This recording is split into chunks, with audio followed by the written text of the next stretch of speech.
Na dnešnom výlete pôjdem krajinou pod rakúskymi vinicami, samozrejme uvidíme sady veterných elektrární, občerstvím sa v rakúskych kúpeloch, vykúpem sa v Dunaji. Môžete si pozrieť aj krásny rakúsky zámok, zažijem obžerstvo v devínsko-novoveskom bufete a vysvetlíme si, čo znamená tá nakreslená ryba pod Devínskym hradom. Tak poďme na to. Dneska som sa vybral na taký rakúsky cyklookruh. Ja už som dva také cyklookruhy tu niekde zverejňoval.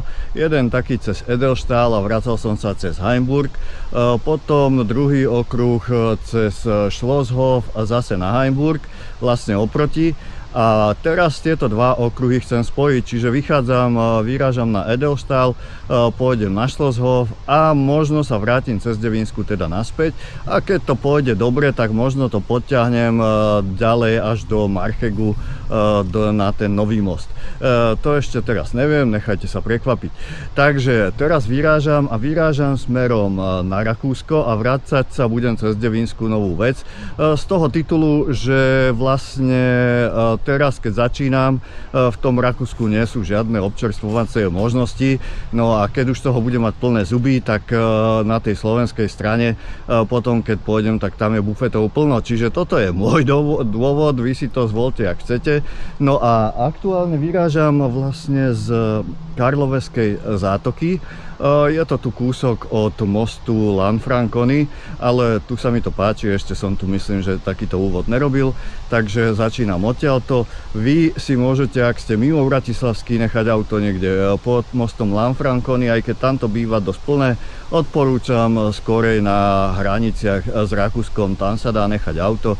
A ak ste nejak mimo Bratislavský tak, že by ste prišli vlakom, tak je možno dobre na Devínskom jazere a to je vám ešte spomeniem. Takže nebudem sa tu moc vykecávať a vyrážame na cesty.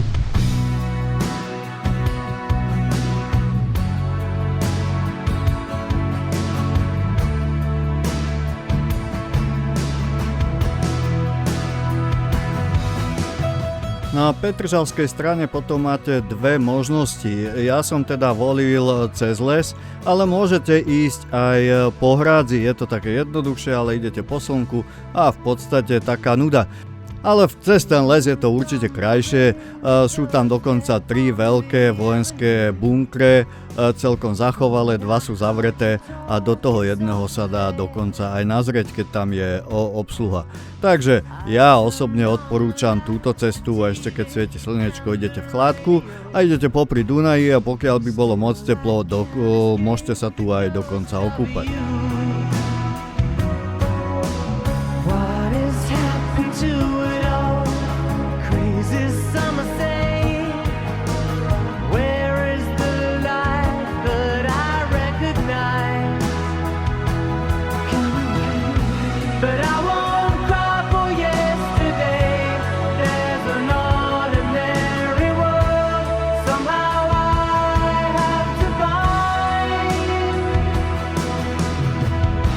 And as I try to make my way to the ordinary world, I will learn to survive.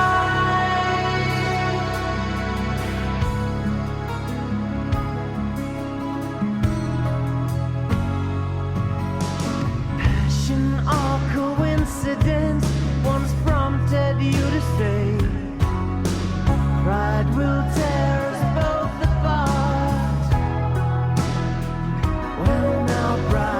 Gone out the window, crossed the rooftops, run away, left me in the vacuum of my heart. What is happening to me? Crazy some say. Where is my friend when I need you most?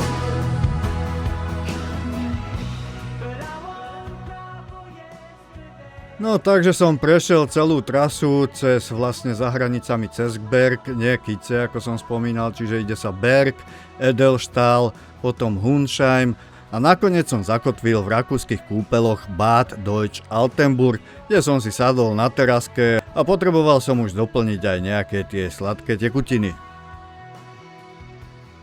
Keď idete kúsok ďalej, tak naľavo je tam krásny park a napravo je tam múzeum presláveného rímskeho mesta Carnuntum. To mesto nie je tu, ale toto je, myslím, že iba múzeum. Keď pôjdete ešte kúsok ďalej smerom doľava k Dunaju, tak tu nájdete krásne pláže a môžete sa trošku aj občerstviť.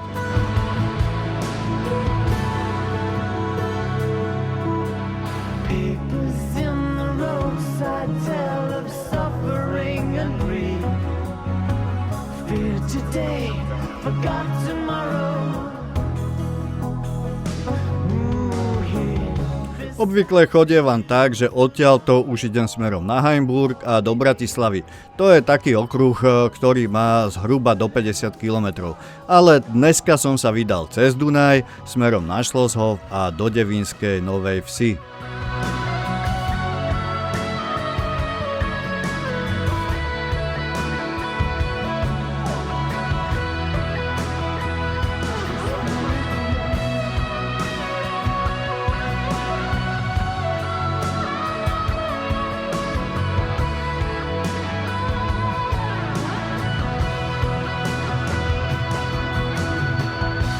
And I don't cry for yesterday.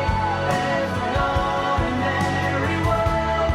Somehow I have to find. And as I try to make my way to the ordinary world, I will learn to survive. No a to už sme pri povestnom krásnom zámku Schlosshof. Ak sa tu chcete zastaviť, je tam krásna záhrada, je tam pekné múzeum, sú tam zvieratka, dá sa tam s deťmi vyhrať, sú tam bufety, je tam občerstvenie, ale pozor, s bicyklami sa dovnútra nesmie, bicykle sa myslím, že nechávajú vonku, takže dobre je si to tam odložiť a si aj zamknúť. Priznám sa, odtiaľto som plánoval ísť ešte možno do Marchegu, ale vietor a slnko ma tak vyšťavilo, takže som sa už nevedel dočkať bufetov v Devínskej Novej Vsi, lebo som bol hladný jak tiger. Posledná rovinka pred mostom čaká Norisa, ešte pohľad na Moravu a hurá do bufetu. Moje všetky dietné predsavzatia sa v jednom momente zrútili, ale keď tá pleskavica s tým pivom bola tak strašne dobrá. Ale aby ste nepovedali, tak som to musel napraviť ešte jedným gréckym šalátom. No, lidičky, musím sa vyspovedať. Nažral som sa jak také hovado. Ale čo narobíte, keď som bol hladný, proste inak sa nedalo. Ale aby som povedal, ako skúsim aspoň nejakú recenziu, tak ten bufet tam aj ako veľmi dobre tam varia, nechal som tam skoro 20 € síce, ale najedol som sa fajn. Ak sa chcete nájsť teda tento bufet, ale pomerne dosť ľudí tam býva, ale ide to tam rýchlo, tá obsluha je celkom rýchla. Ak sa chcete len nejakým spôsobom napiť, dať si pivko alebo nejakú kofolku, tak ten druhý bufet v tom lese, tam sa sedí asi príjemnejšie. No a ja som teraz už vonku, tuto v posilovni prírodnej, mal by som sa tu trošku rozcvičiť, ale trochu to rozdýcham. Nejaký Havko tu za mnou prišiel pozrieť, že čo si to tu rozprávam, no a skrátka sa vydýcham, nadýcham a idem už pomaly domov.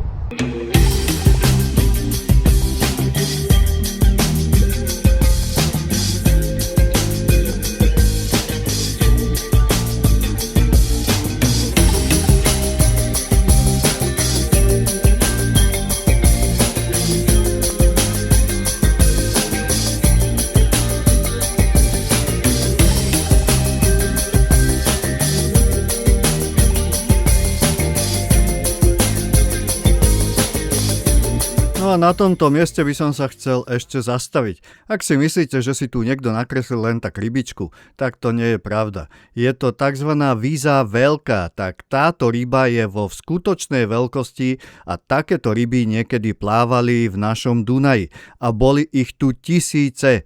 Bohužiaľ sa stalo, že Rumúni postavili železné vráta a odtedy nám tieto ryby už plávať nemôžu. Je to veľká škoda, pretože to bola veľká atrakcia, keď tieto ryby plávali hore Dunajom. A nebola to len atrakcia, ale bola to aj hospodárska záležitosť, pretože ak chytil rybár jednu takúto rybu, tak mal niekoľko 100 kg mesa, či už pre seba alebo na predaj. Dneska už je veľmi malá šanca, že by sa toto znovu obnovilo.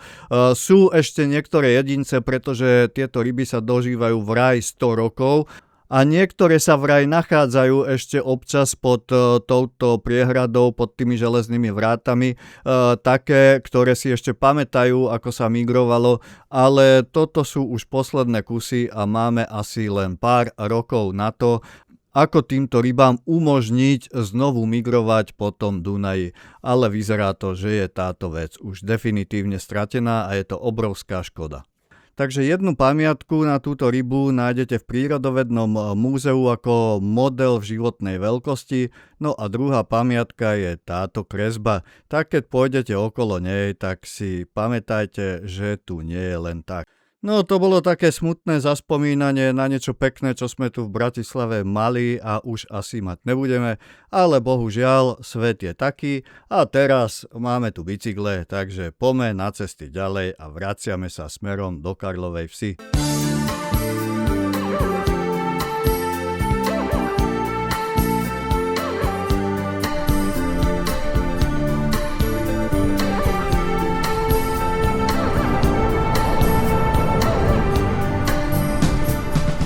Takže ja som zase vo vodárenskej záhrade, tu ukončím toto video, tu sa s vami rozlúčim, tu je to veľmi pekné, takže keď pôjdete túto trasu, kľudne sa tu zastavte, dá sa tu oddychnúť, dá sa tu napiť, je tu voda čistá, takže, ale ja tu končím teda toto video. Čo sa týka samotnej tej trasy, tak chcel by som povedať, že za mňa veľmi fajn, malo to menej ako som si myslel, ja som si myslel, že to bude mať 70, čo som naposledy pozeral na tachometer, je to okolo 60, takže úplne v pohode. Žiadne nejaké extrémne stúpaky, sú tam 4 také kopečky, ktoré vás trošku rozdýchajú, ale žiadna katastrofa, zvládne to v pomalom tempe úplne každý. Jediná taká vec, čo by som povedal, že keď sa na túto trasu budete chystať, tak si pozrite, že aké sú teploty. Nešiel by som určite, keď bude teplota 33 a viacej, pretože je to vlastne všetko otvorený terén. Keď to bude takáto teplota, tak sa tam upečiete a to ako si fakt neužijete. A druhá vec je ešte, že si pozrite, či nefúka nejaký silnejší vietor, lebo je to všetko otvorené a vlastne pri tom Schlosshofe a tam v tých priestoroch tam fúka prakticky stále a keď fúka viacej, no tak si to teda užijete, takže to by ste si teda potom asi neužili. Takže toto sú dva také faktory obmedzujúce na tejto trase, čo by som si preskúmal, než pôjdete, ale inak za mňa veľmi dobre. Čo som spomínal na začiatku, tam dve veci by som opravil. Jedna vec je, že tie bufety v Kice, že tam nie je čo jesť. Keď som cez Kice prechádzal, boli tam hneď 3 reštaurácie vedľa seba. Dlhšie som tam asi nešiel, takže myslím si, že neviem, ako sa tam dá, čo sa tam dá, ale hladom a smedom vás tam určite nenechajú. Necháme prejsť motorku. No a takže dá sa aj opačným smerom ísť. No ale mňa teda zachránili tie bufety v Devínskej Novej Vsi. A čo sa týka ešte jedna vec, tam som spomínal, že keď by ste išli vlakom, tak na Devínske jazero. No tak na Devínske jazero jedine, že urobíte okruh až do Marchegu. Ak pôjdete do Devínskej, len ako som išiel dneska ja, do Marchegu sa mi kvôli tomu vetru už nechcelo, tak v podstate vlakom do Devínskej Novej Vsi, tam keby ste išli niekde od Trnavy alebo zo Záhoria, tak tam môžete vystúpiť a na túto trasu úplne v pohode sa napojiť. Takže to je asi toľko, nič viacej ma nenapadá, ako asi som povedal, že to je pre všetky kategórie, čo sa týka bicyklov aj ľudí, ako zvládne to každý, hruba 3,5 hodinky mi to trvalo, takže ako na dnes asi všetko. Nebudem to dlho rozpitvávať, lebo ja ešte musím sa vyšplhať hore na Dlháče a na dnes teda všetko. Určite ešte nejaké trasy vymyslím, takže ak ste zvedaví, tak si hlavne dajte odber a na dneska je to všetko a majte sa. You saw me stand